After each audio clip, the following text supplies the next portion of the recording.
Hello দোস্ত, আজকে আপনাদের দেখাইমু আধার কার্ডের মধ্যে মোবাইল নাম্বার কোনটা লিঙ্ক আছে আপনারা গম পাইতেছেন না।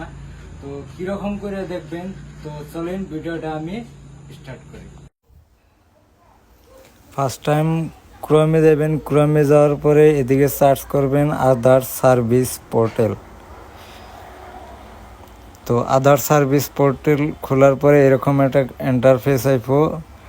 আর পরে আপনি অল্প স্ক্রল ডাউন করবেন, স্ক্রল ডাউন করার পরে দেখেন এইরকম চেক আধার ভ্যালিডিটি, এইদিকে যাইবেন। এইদিকে যাওয়ার পরে আপনার যে আধার নাম্বারটা আছে ওই নাম্বারটা এদিকে বহিয়ে দেন। বহিয়ে দেওয়ার পরে আপনি ক্যাপচারটা ফিল আপ করে দেন।